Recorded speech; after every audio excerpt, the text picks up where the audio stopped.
Une centaine de militants de l'ECD étaient devant l'hôtel Faden House ce mercredi 9 septembre pour exprimer leur soutien à leur président national, Martin Fayulu. Réunion ce mercredi 9 septembre sous la présidence du Premier ministre du Comité de conjoncture économique qui note la stabilité économique et monétaire signée entre le gouvernement et la Banque centrale du Congo. Opportunité de bourses d'études par la Chypre du Nord, la Turquie et le Canada, tel est le thème choisi par l'entreprise fourniture, prestations et services dans les domaines de l'éducation au cours d'une conférence de presse tenue ce mercredi 9 septembre 2020. Très heureuse de vous retrouver, mesdames et messieurs. Bienvenue dans cette grande édition du journal. On va aller par cette actualité controverse au sujet de la convocation de Martin Fayulu et Théodore Ngoy au parquet général pour la cour d'appel de Kinshasa-Gombe, malgré le démenti de cette instance judiciaire. Ce mercredi 9 septembre 2020, une centaine de militants de l'ECD étaient devant l'hôtel Faden House pour exprimer le soutien à leur président national. Le reportage de Ginel Piso et nos stagiaires de l'IFASIC. Malgré les démentis du parquet général près la cour d'appel de Kinshasa-Gombe, c'est la convocation de Martin Fayulu et Théodore Ngoy, les militants de l'ECD ont réaffirmé leur soutien à Martin Fayulu ce mercredi 9 septembre devant l'hôtel Faden House. Mais pourquoi violation constituée salami ndeko atelemi ezala na kati ndako tomonaka ezana bana mususu oyo soki problème ezali bango nyonso bavandi mais ezana mwana moko atelemaka pe a sauver famille mais président il y a telemi à lobby constitution violation constitution zo salama bozola la ndenge dina lobby papa na yebite Congo soki tozo kende wapi parce que kozwa plainte koya kotika bayaki nango mais ti bozolo ba ke ba retirer plainte biso ekamusa biso ba retirer plainte te ko banana procureur kitala bango ba juge ba magistrat wana bango nyonso ba wangani ke bayaki kotikela le président Eli invitation te. L'honorable Daniel Safou, l'un des membres de l'AMUCA, était présent pour apporter son soutien à Martin Fayulu. C'est nous la majorité populaire, qu'on ne vous trompe pas. C'est ici le lieu de répondre à Jean-Marc Abound et à Kabouya. Je les ai suivis. Si le FCC choisit la Mouka comme allié, nous l'IDPS, nous allons choisir notre allié, le peuple. Non, évitons l'escroquerie nationale. L'heure est arrivée. N'ayez pas peur.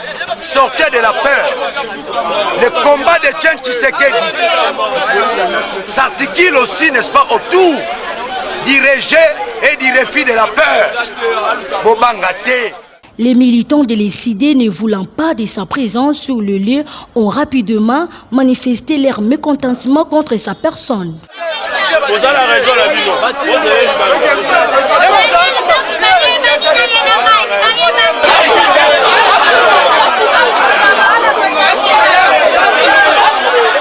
Enfin, le député national Daniel Safou n'avait plus rien comme moyen de défense, a tout simplement demandé pardon aux militants de l'ECD.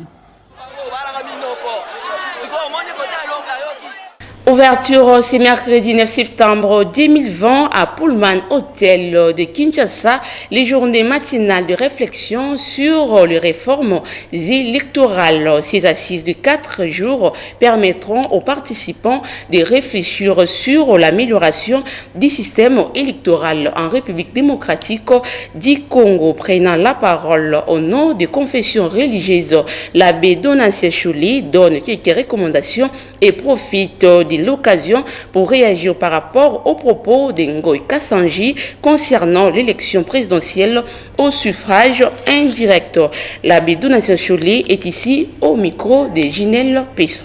Les confessions religieuses encouragent cette initiative de différentes organisations de la société civile pour avoir un contenu partagé commun sur les réformes électorales que le peuple attend. L'objectif final, c'est d'améliorer la gouvernance électorale. Quand la gouvernance électorale est améliorée, les institutions seront plus légitimes. Les institutions auront davantage conscience de pouvoir satisfaire la population pour rester au pouvoir. Alors, on a deux grandes recommandations.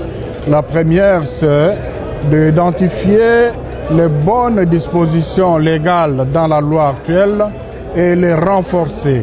Le renforcer notamment en redéfinissant la notion aussi de l'immunité parce qu'on en a aussi quelque peu abusé.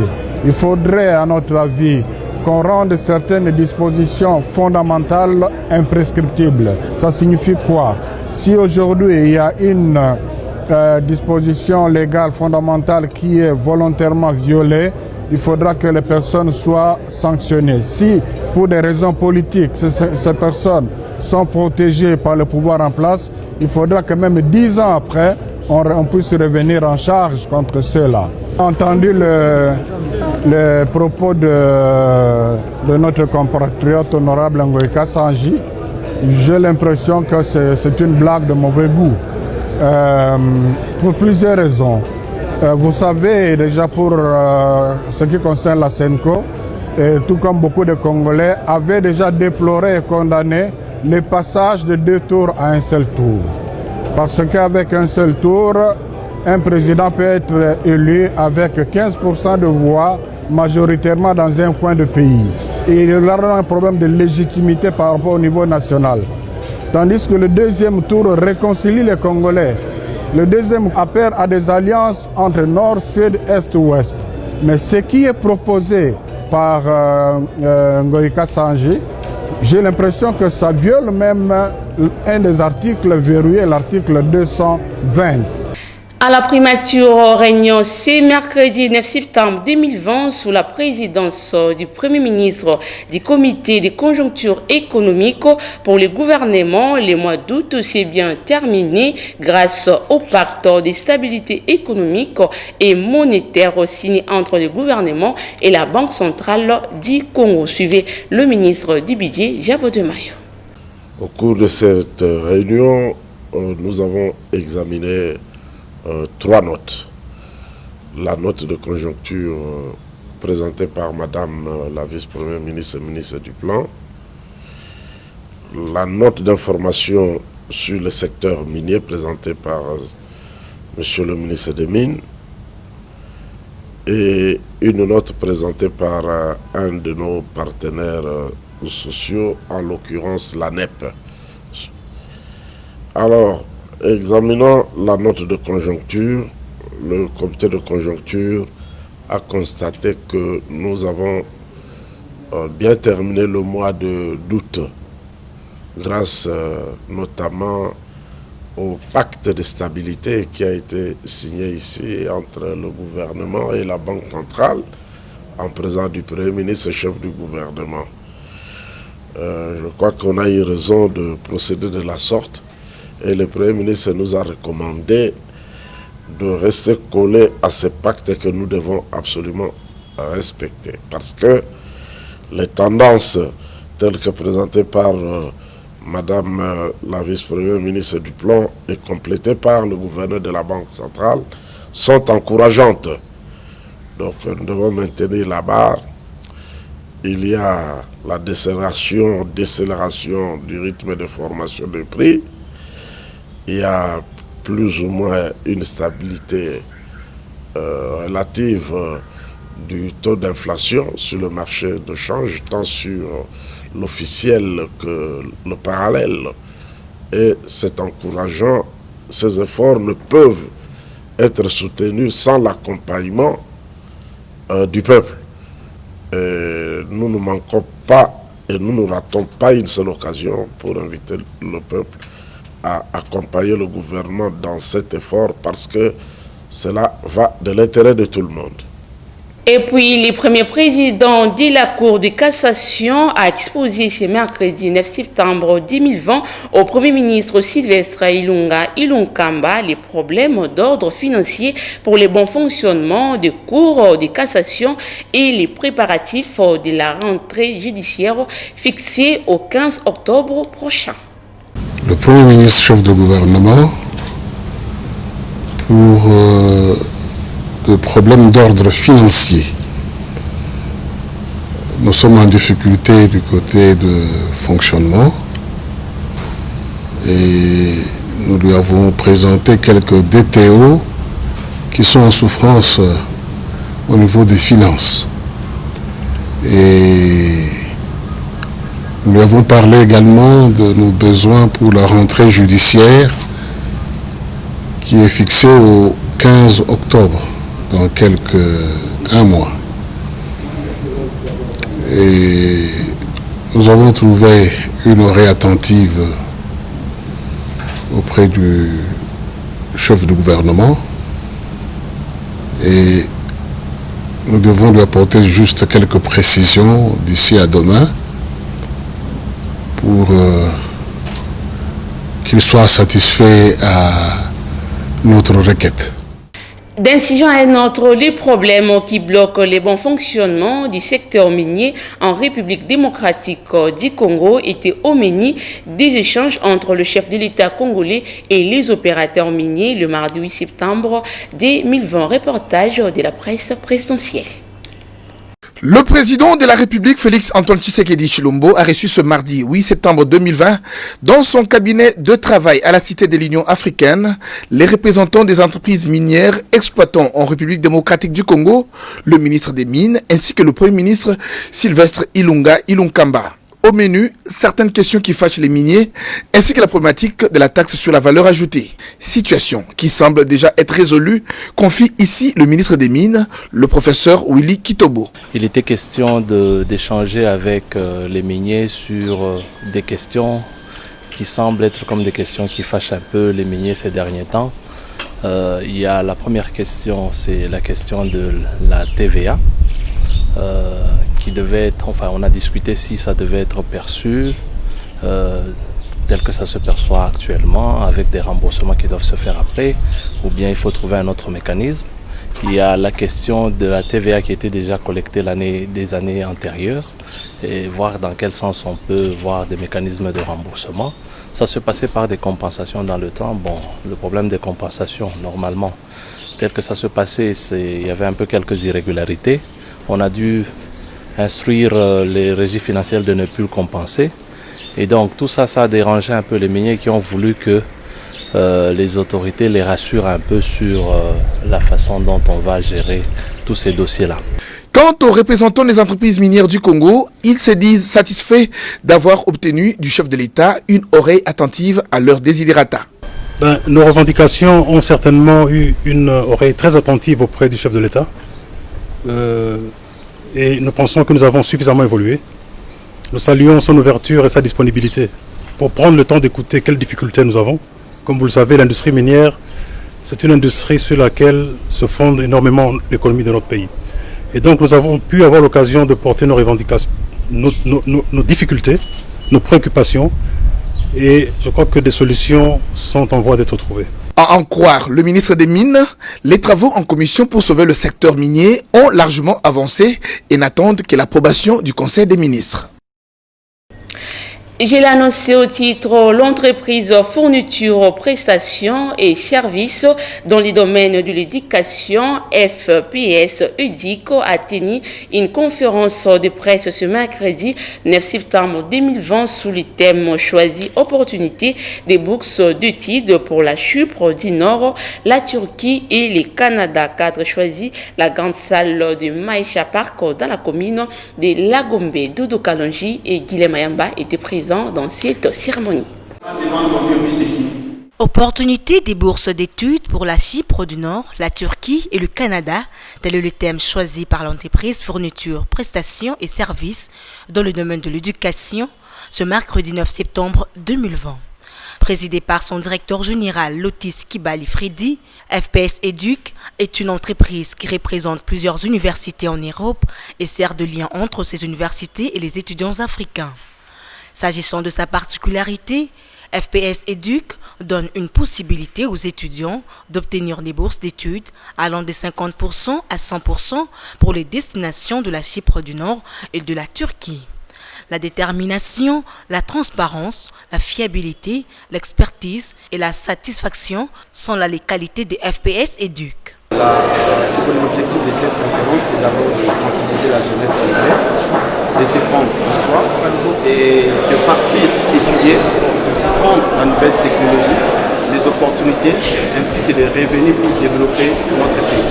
Je ne cherche pas à convaincre les étudiants, c'est d'abord faire ce que je fais ailleurs. Ça veut dire qu'il y a d'abord les suivis. Avant le départ, l'étudiant est suivi ici. L'étudiant suit une formation de 2 mois ici localement. Nous accompagnons les étudiants jusqu'à leur destination finale. Nous installons les étudiants et un bureau de relais dans chaque pays où nous envoyons les avantages à l'étudiant. D'abord, quand il est suivi, l'étudiant n'est pas abandonné. Il y a tout un comité qui met l'étudiant avec ses avantages et les droits, afin que cet étudiant ne soit pas dépaysé à l'étranger. Puisque la difficulté, l'étudiant se retrouve seul, il est abandonné, il n'y a pas un suivi. Nous, aujourd'hui, c'est le suivi de l'étudiant, tant social que éducation, tant qu'université aussi. On fait le suivi sur place pour l'étudiant. Basée à Abidjan, en Côte d'Ivoire, l'entreprise Fourniture, Prestations et Services a été créée en 2010 et a permis d'envoyer plus de 250 étudiants africains de 2018 jusqu'à nos jours en Europe. C'était le mardi 8 septembre 2020 à l'Institut Facultaire des Sciences de l'Information et de la Communication qui la journaliste et animatrice des émissions culturelles Mami Ilela a célébré ses 20 ans de carrière. Cette cérémonie a été rehaussée de la présence de la première dame de la République démocratique du Congo, Denise Nyankiro. Reportage de Delphin Tundula et nos stagiaires de l'IFASIC. La première dame Denise Nyankiro Tshisekedi a honoré la journaliste présentatrice Mami Ilela à l'occasion de la célébration de ses 20 ans de carrière le mardi 8 septembre 2020. Lors de cet événement qu'elle a parrainé à travers sa fondation, a non seulement offert un bouquet de fleurs, mais aussi un trophée en forme de micro symbolisant le travail de journaliste. Denise Nyankiro Tshisekedi a rendu hommage à Mami Ilela qui, d'après elle, est un parfait exemple pour toutes les femmes de la République démocratique du Congo. Sur place, après qu'une étudiante de la 2e licence en journalisme a présenté le Flash Info, la première dame a ordonné au ministre de la Communication et des Médias à pouvoir trouver de l'emploi pour elle. Mais je vais quand même être positive parce qu'elle a donné une recommandation au vu de tout le monde. Et je me dis que c'est quelqu'un qui tient toujours ses paroles, donc j'attends de voir ce que ça va donner. Mais je pense que ce que la première dame promet, elle le réalise. Avant son départ, Denise Nyankiro Tshisekedi a visité les bâtiments de l'IFASIC où elle a été accueillie par les étudiants et le comité de gestion de cet alma mater. Éviter aussi de pousser les gens, les autorités à faire la démagogie. Nous, les étudiants ont posé leurs problèmes. Par exemple, au ministre de l'ESU, ils ont dit ceci. Vous avez choisi certaines universités, vous avez informatisé certaines universités, mais l'IFASIC n'a pas été prise en compte. Ils ont demandé au ministre de régulariser. C'est une demande qui a été formulée. Le ministre, je crois qu'il a pris acte. Ils ont également formulé une autre demande au ministre de la Communication. Ils lui ont dit, la campagne Covid-19, nous les étudiants de l'IFASIC, nous sommes disposés, mais apparemment nous sommes écartés de ça. Est-ce qu'on ne peut pas corriger? Je crois qu'il a entendu, il n'avait pas à répondre sur place. Je crois qu'il a enregistré la demande et il est allé réfléchir. Pour sa part, Mami Ilela a remercié la première dame pour l'avoir aidé à réaliser son rêve, celui de célébrer ses 20 ans de carrière avec les étudiants de l'IFASIC. Signalant que Mami Ilela est la présentatrice de l'émission Caribou Variété sur la RTNC IN. Au terme d'un sitting organisé le lundi dernier devant l'installation de la CNDH pour réclamer la justice dans l'affaire Jean-Félix Bamana, reportage de Jean Singoy et Olivier Mawila. Avec banderole frappée, non à la marginalisation des personnes vivant avec handicap, qu'une délégation des personnes vivant avec handicap, conduite par Michel Moulamba, a manifesté sa colère ce lundi dernier devant les sièges de la Commission nationale des droits de l'homme à Gombe, pour déposer un mémorandum exigeant la liberté de Jean-Félix Bamana, arrêté arbitrairement. Après qu'une équipe de 3 personnes déléguées par la CNDH a reçu les manifestants et a déposé leur plainte à cette structure des droits de l'homme sur l'injustice qu'a subi Jean-Félix Bamana, la place était à un compte rendu. Bon, on a CNDH, on a injustice de constater, violation à droit, il y a personnes handicapées vis-à-vis de Jean-Félix Bamana. On va aller DG à la société à des répressions. Bon, on va conseiller Mambolo Kuta. Donc, au cas où na Congo, la télévision, comment va tribunaux. Donc, présomption d'innocence est à la raté. Éviter ce que dans un pays, le Kuta wana est à la créer tout élément pour nous voir pour la Commission nationale des droits de l'homme pour que ma recadrer parce que Oye a subi ça des arrestations, des enlèvements. Donc, ceux qui te font là qui sauter peut-être na tango de ngato lo basolo mususu. Na lobby bien les gars qui na ba itandolike. Bango ba lobby qui est escroqué. A escroqué et puis baba qui cité ceux qui y asalaki bongo tende ndeko ekanda kufite o ndeko ekanda asalaki akotaki comment na bambongo na ya azalaki nango na oyo nyonso ekanda azalaki nango na barelation na oyo bato nyonso ya oyo ekanda yebi soki babimisaki likambo wana ke ndeko ekanda asali akoti na koma nde peut-être bato mosusu balinga basauve mais tozokamwa moto abombaki maladi ya mobali na ye lelo akekanga bato mosusu baescro po balingaki kosunga oyo azali bongo modèle oyo azalaki bongo modèle oyo dabika bon justice ezali. Selon les informations, Jean-Félix Bamana serait enlevé le mercredi 29 août par les gardes républicaines devant les installations de l'ambassade des États-Unis, puis déféré au parquet des grandes instances de la Gombe le jeudi 3 septembre pour être transféré à la prison centrale de Makala le samedi dernier. Autre chose à présent, porter le perruque devient de plus en plus un danger pour les femmes à Kinshasa. Bendaye Kabilo est un phénomène qui fait jaser à longueur des journées. De femmes et jeunes filles sont les plus concernées. Reportage de nos stagiaires de l'IFASIC. Bendaye Kabelo, un phénomène devenu récurrent en République démocratique du Congo, plus particulièrement à Kinshasa, où les Koulouna sont transformés en voleurs de perruques que portent les femmes.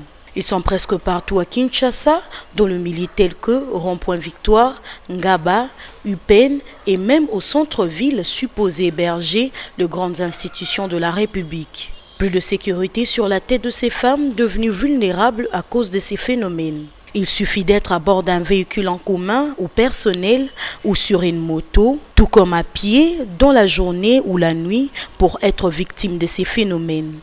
Bendaye Kabelo a causé plusieurs dégâts, entre autres la mort, les accidents et maux de tête chez certaines femmes. Ces phénomènes s'intensifient par la mauvaise foi de vendeuses appelées Mama Koweït qui, juste après ces vols, achètent ces perruques auprès de ces derniers pour revendre. Au rond-point Victoire, les femmes se promènent à ces jours soit avec un foulard de tête, soit avec des mains qui tiennent leurs perruques ou encore les enlèvent le temps de passer le coin. Interrogées, certaines victimes expliquent et demandent un renforcement des éléments de la police pour sauver des vies.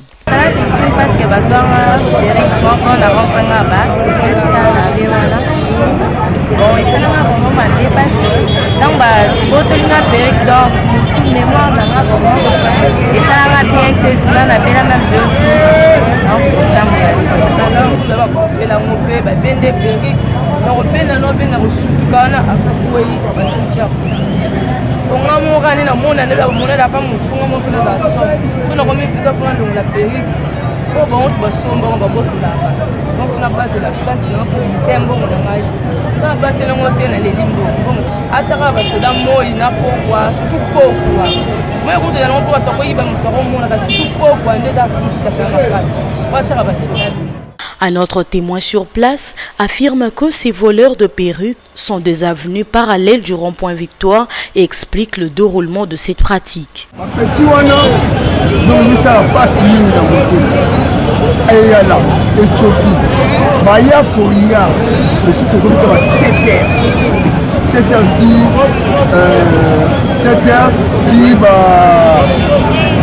11h30, basali bakombani.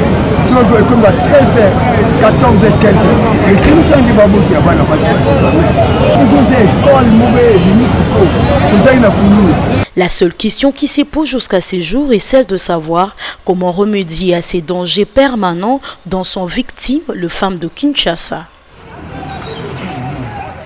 Toujours en société, les habitants de la commune de la Gombe lancent un cri d'alarme à l'endroit des autorités compétentes au regard de la persistance de l'insalubrité dans certaines grandes artères de leur municipalité, constaté par nos stagiaires de l'IFASIC.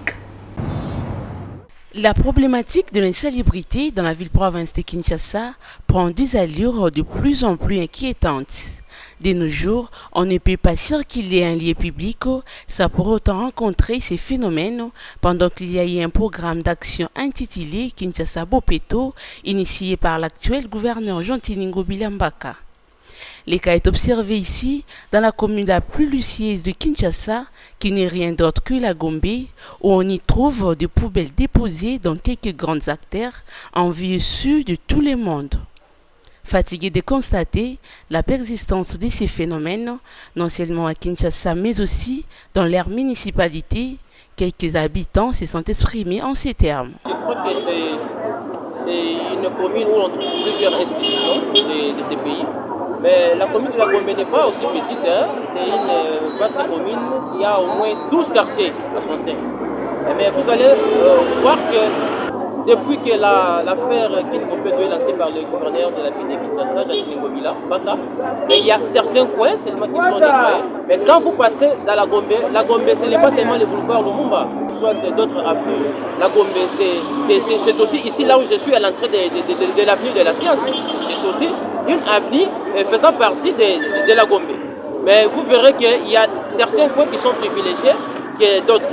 Donc, je vais dire aux autorités qu'il ne faut pas seulement privilégier le boulevard Lumumba, car ce n'est pas seulement le boulevard Lumumba, la commune de la Gombe, mais la commune de Gombe est vaste. Il faut entrer aussi, il y a d'autres inconnus qui ne sont pas nettoyés jusqu'à là. Il revient à l'autorité compétente et à la population, chacune dans ses attributions, de tirer des conséquences réelles qui en découleraient dans les jours à venir à Kinshasa en termes de pollution. Parlons sport dans ce journal. Le ministre des Sports et Loisirs, Marcel Amos Mbao Kitenge, s'est entretenu le mardi 8 septembre 2020 dans son cabinet de travail avec le président de la FECOFA, les dirigeants de clubs engagés à la Linafoot et les coquilles de sénateurs élus de Kinshasa. Reportage de Jean Singori. Une journée très chargée pour le ministre des Sports et Loisirs au terme des 3 audiences accordées tour à tour dans son bureau du Stade des Martyrs. À celle du président de la Fédération congolaise de football association, Constant Omar Selemani, la prise en pratique des recommandations du chef de l'État sur la prise en charge du déplacement des équipes, les dossiers du bus de l'équipe nationale de football et la réhabilitation du Stade des Martyrs étaient les points au centre de leurs échanges. Le ministre a souhaité me faire venir pour me transmettre officiellement la décision du gouvernement impulsée par le chef de l'État, donc la décision du chef de l'État avec injonction au gouvernement de prendre en charge l'organisation en matière de transport, de championnat de la Linafoot, la première et la deuxième division. Le chef de l'État, on l'a remercié. Il a fait ce qu'il devait faire en tant que le premier sportif. Mais ma crainte, je le dis et je le répète, c'est le gouvernement. Parce qu'il y a des dossiers. Quand je vois aujourd'hui, ça fait 2 mois qu'il y a un dossier qui est en train de moisir dans le cabinet du ministre des Finances sur le bus qui est une promesse du chef de l'État à l'équipe nationale, alors que le bus est déjà ici et qu'on arrive à me raconter qu'on ne sait pas débloquer les montants parce qu'il y a des problèmes de trésorerie. Mon inquiétude, c'est de savoir si effectivement le gouvernement sera en mesure de le faire. Et je suis très content que le chef de l'État puisse... Non, c'est-à-dire que c'était une promesse du chef de l'État. Nous avons eu la visite avec le Premier ministre, nous avons visité tous les compartiments de ce stade. Donc le gouvernement était suffisamment sensibilisé. Mais est-ce qu'il fallait vraiment que le chef d'État revienne encore aujourd'hui pour donner instruction au gouvernement pour pouvoir financer cela? Et c'est là que je me pose la question. C'est ça mon inquiétude. On me dira que le gouvernement n'était pas informé, mais le premier était ici, nous avons fait tout le tour. Vestiaire, partout on a montré qu'est-ce qui n'allait pas. Il a pris acte. Mais à ce jour, rien n'a été fait. C'est ça mes inquiétudes. Les dirigeants des clubs venus à leur tour ont remercié le président de la République via le ministre des Sports pour son implication efficace sur la prise en charge du déplacement des clubs engagés à la Ligue Foot, Ligue 1 et D. Avant toute, la première audience était celle du caucus du sénateur élu de Kinshasa qui a parlé de la situation des stades municipaux dont la plupart sont encore gérés par les particuliers. Ces stades, les jeunes se plaignent parce qu'ils n'y ont pas accès. Non seulement ils n'ont pas accès, mais ils n'ont plus d'espace pour jouer, pour se divertir. Nous sommes venus poser cette importante question de la jeunesse au ministre des Sports. Et le ministre des Sports nous a donné toutes les assurances que dans le meilleur délai, ces stades seront à la disposition de la jeunesse. C'est par ici que prend fin ce journal. Voici donc les rappels de titres.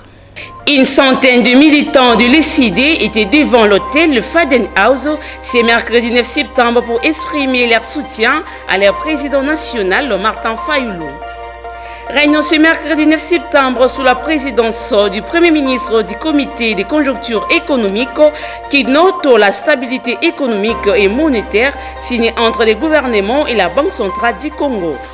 Opportunité de bourses d'études par la Chypre du Nord, la Turquie et le Canada, tel est le thème choisi par l'entreprise fourniture, prestations et services dans le domaine de l'éducation au cours d'une conférence de presse tenue ce mercredi 9 septembre 2020.